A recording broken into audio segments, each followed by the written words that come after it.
What is up everyone, Tivir here, hope you're doing really well, and welcome to my first lane guide. Today we will be talking about support. I will go over the basics as well as some more advanced tips for those who have already played the role and want to have some more insight on it. I will start out with champions you can play, different types of support, then also the runes and masteries, item builds, and your general gameplay style throughout the game. First of all, I will talk a little bit about the support role and how I see it. With that said, this will be my first lane guide, so I hope you like it. If you have any feedback or want to add something, feel free to comment, and let's get started right away. So what is the support? The support role has seen big changes throughout the seasons, some better than others. But in general, I think supporting has become much more fun, and thanks to that also more accessible for everyone. This role is played on the bottom lane alongside an AD carry. It is the only lane in the league that is usually played 2v2. This means that you will need to work together with either someone you know, if you duo queue or play with friends, which may be harder than you think, or someone completely unknown. This leads to people staying away from bot lane since they think that they rely on their second lane partner completely, which I agree with to some extent. But an expert support will always be able to carry a mediocre ADC, and also vice versa. So this shouldn't be the main point for you to not play support or AD carry. In general, you should not get angry at your lane partner. On the contrary, you should try to be understanding and help them out as much as possible. Even if they're not doing too well, I'm not gonna say bad, but even if they're not that good, you can just try to help them out as best as you can. Your job as a support is to get your AD carry through the laning phase, give him farm and kills, so that he can have big items with good stats as fast as possible. Other than that, you are there to keep vision up, protect and heal, or engage in CC, depending on the type of support you're playing.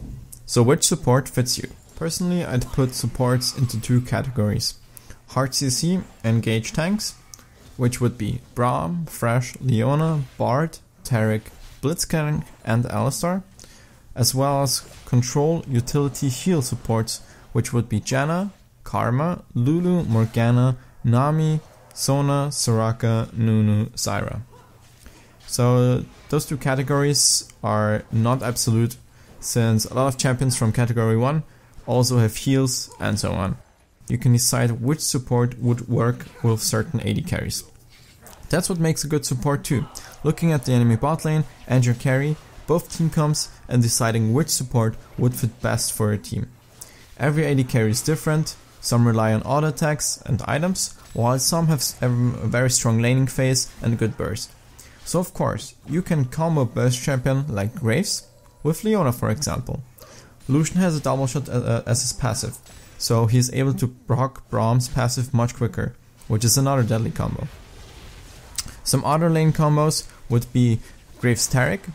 Burst is increased thanks to Taric's W active. Taric W gives Graves even more tankiness, even more than just Graves passive, which is already a lot. And then the single target stun just makes it very easy to get your full combo off. Caitlyn Zyra is another annoying lane. It's long range, poke, harass, and just a deny combo. We also have the popular Kog'Maw Nunu. Well, at least it was popular when Nunu were seen as popular support. Blood Boil to make Kog'Maw's percentage output even stronger, Absolute Zero to keep everything off him, and a Slow to make enemies unable to get away from Kog'Maw. Very simple, very standard, but if you can, it's not that easy to pull it off, you also have to practice it. Then another one would be Tristana Lulu. It's strong magic damage thanks to Whimsy and also explosive shot. Tristana's attack speed buff also pretty good with help picks. And if Tristana decides to Goomba Stomp into a few people, Lulu can instantly use Wild Growth to knock everyone up who is around the area. These are just 4 combos, and you can experiment as much as you want. This is one of the funniest things about playing support. Just thinking, okay, what would fit into my team comp? What would fit with my AD carry? Do I need more appeal? Do I need more engage? Do I need more disengage? Stuff like that. thank God League has started to, Riot Games has started to put more supports into the game so we can have more variation. I think we need even more AD carries and even more supports to just have different lanes. I feel like mid lane is the most varied lane, so most people will play mid lane since you can always change up your playstyle, your champion, but that's just one thing I wanted to throw in right here. So this is just something you have to practice or read about. If you feel like it and would like to see something like that, I could make a whole video dedicated to bot lane combos. I would really enjoy that. I might just do that in my free time. Anyway, let's get into runes and masteries for supporting. If you're a player who just got into League and doesn't have too many rune pages, support is a great place to start, since honestly I'm fine with just 2 rune pages and I can play every single support with those 2 rune pages. They work really well for me, as I said before, so feel free to try them out, and I've been using those 2 ever since for exactly those categories that I said before: tank and more utility focused support. First of all, let's go for the tankier one. You want to take armor marks, armor seals, 3 armor glyphs and 6 flat CDR glyphs plus 3 armor quints. This gives you an incredible 30 armor boost at level 1 and makes you ridiculously tanky. The reason for the 5% CDR is that I like to play 40% CDR fresh, which is a build I actually made a guide for in case you want to check that out. And with the 5%, I only need 2 items to get to 40%. So these are not mandatory, so you can just switch them out for more MR if you prefer that. For the second rune page, for the category 2 supports, we will take hybrid pen marks, flat health seals, flat AP glyphs, 2 armor quints and 1 AP quint. These runes are for aggressive laning, which I love. When played right, you can just single-handedly kill someone during laning phase. Hybrid pen marks are great for long range auto attack, which most of the utility supports have. Again, if you want to have more passive laning, you can just go for MR glyphs, etc. But I've grown really fond of this aggressive support playstyle, so I'm sticking with it. It just needs some getting used to, the right positioning, and just constant harassing. And I'm sure you'll have success with that too. Let's get to masteries real quick. I also have 2 mastery pages which I again use for those categories. First one is 0, 16, 14, you can see this on the screen here. Basically taking advantage of both the defensive and the utility tree for a bit more, being a bit more beefy during the laning phase and just being a bit tankier. And the second mastery page you can see here is for the utility supports again, 0, 9, 21, standard support page and focusing on the utility tree. These are 2 mastery pages that I prefer and they've been working great for me. You can also take the 0, 9, 21 for the tanky supports of course. It's just an idea that you can try out, and I often like to go for the 16-14 just to be a bit tankier. For some new spells, you should stick to Flash and either Ignite or Exhaust. Ignite, if you have an offensive lane, are going for early kills and want to secure more kills, and Exhaust if you need something defensive, or if the enemy team has something like a Rengar or Zed that can easily assassinate your AD carry and you want to protect them more. It's your choice and you just have to pick it depending on the matchup. For supports, there are 3 different starting items: Relic Shield, Ancient Coin and Spell Thief's Edge. All 3 are upgradable and give different effects.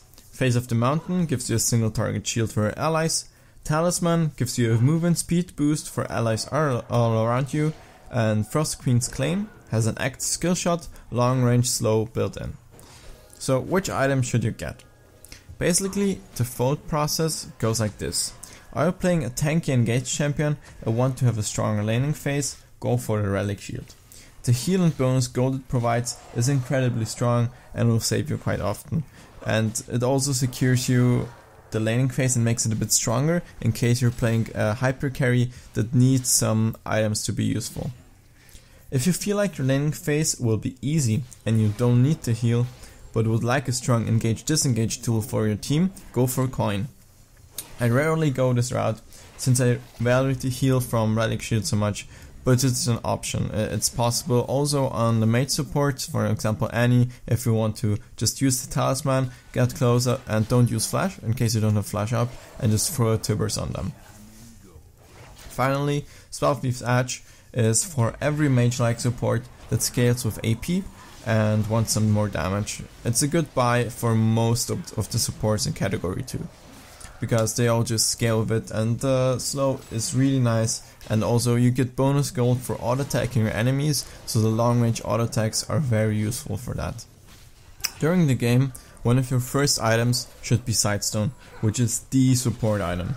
You should get it before upgrading your first item in most cases. This item gives you tankiness and most importantly vision control. It lets you ward objectives and makes ganks almost impossible. Very important tip, once you have Sightstone, change to the red trinket please. You don't need the yellow trinket anymore. You have 4 wards in the Sightstone and you can only put down 3, so why would you need the yellow one? The red trinket allows you to clear wards around the map, in your lane, and just improve vision control immensely. Also upgrade the red trinket as soon as possible, it's vital to have vision control. The upgraded red trinket is one of the strongest items in the whole league in my opinion. It allows you to make ganks possible, make objectives possible, and just in general clear up the map of the enemy team so they don't have vision on you. Next up, which boots should you get as a support? In my opinion, the best choice for boots are the mobility boots. They allow you to roam the map, ward everywhere, get back to your lane faster, and let you land skill shots easier, since you can get into a good position quickly. If you are playing max CDR fresh, you need the CDR boots. If you want to go for another pair of boots, you can of course. But the mobility boots are definitely the best choice by far. After you have those items, you can decide what you want to build depending on the game. Some utility items would be Arter and Sensor if you are playing a champion with a shield or want to have more attack speed on a different champion in your team.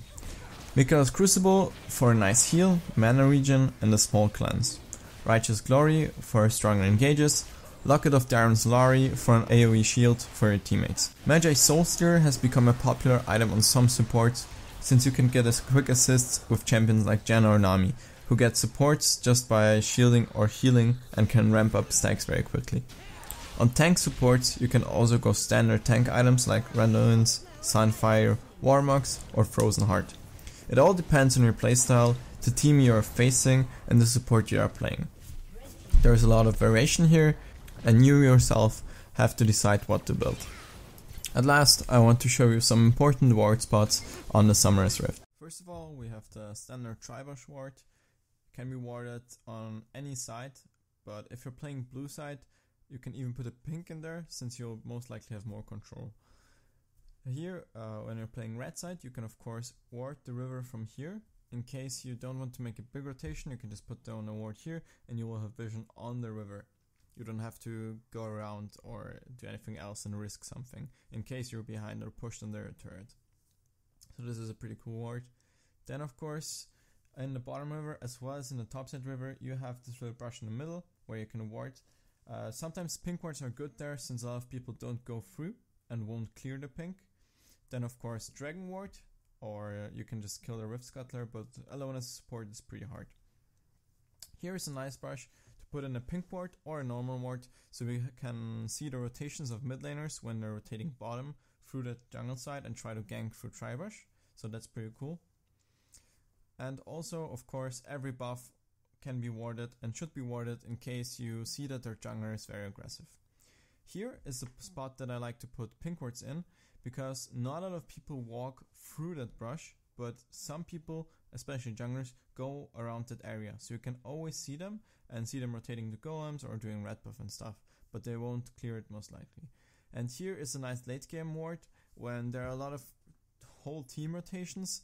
That brush right there is very nice, so you can see them in case you're going for race, they're going for Baron, you'll see those rotations. These are just some simple ward spots that I like. I think I've covered everything that I wanted to cover for this guide. If you have any more questions or feedback, feel free to leave a comment. And of course, I'm probably going to do a video like this for every one of the roles in League of Legends, so that everyone can have some basic knowledge and maybe some more in-depth tips, like in this guide of course. And with that said, thank you very much for watching. If you liked the video, leave a like, and if you want to do some more videos, feel free to subscribe. It helps us a lot. Thank you, and I'll see you next time.